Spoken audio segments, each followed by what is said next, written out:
How easy is it to take the education we receive in our world for granted? Did you know that globally, 65 million girls are not in schools? What about the fact that there are 31 million girls of primary school age that are not in schools, and 17 million of these girls will probably never attend school in their lifetimes? How incredibly sad that they are being denied a value and a treasure that most of us take for granted.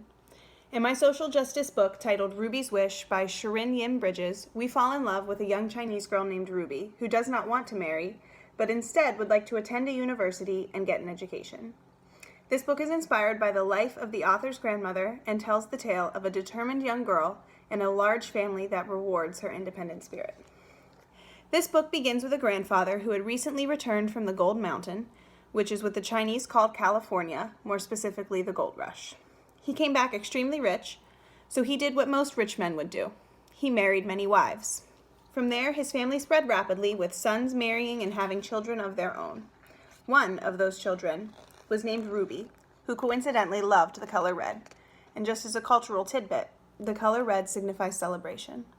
The grandfather realized he had so many grandchildren that he hired a teacher to come to his house and teach them. Anyone that wanted an education could attend, so of course Ruby did.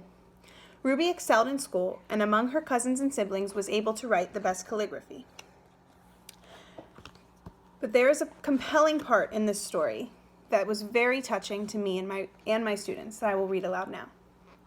But if Ruby was doing as well as her boy cousins in her studies, she had to work much harder. When the boys had finished their studies for the day, they were free to play.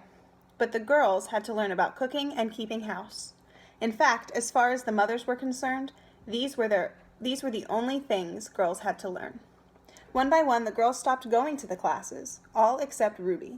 She would catch up on her embroidery at night. Many nights, her candle flickered long after everyone else had gone to bed.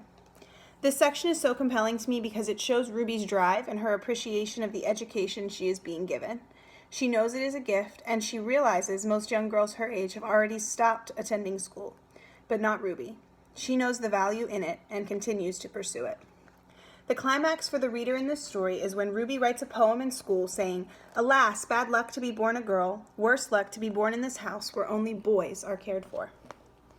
This strikes a chord with her grandfather, and he asks to meet with her.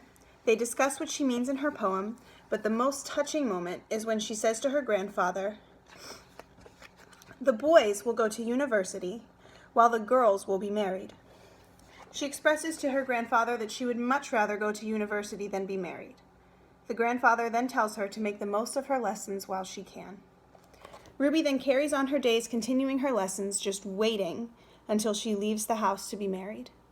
But on New Year's Day, her luck may change when her grandfather gives her a red envelope. What's inside? That is for you to find out. This book was one of my favorite books that I have read because the message is so clear and so touching for a person of any age. When I read this book to my students, the connections they made and the discussions they had were extremely real. It was amazing how many of my students did not know how many young children, especially girls, cannot get an education. Some were outraged, and I felt their outrage too, because to me this is outrageous.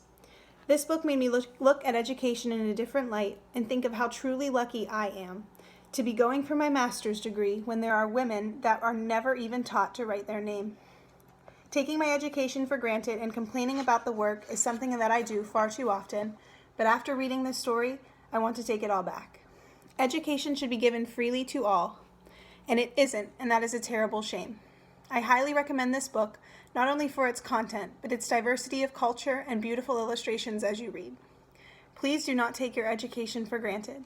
We are blessed beyond measure.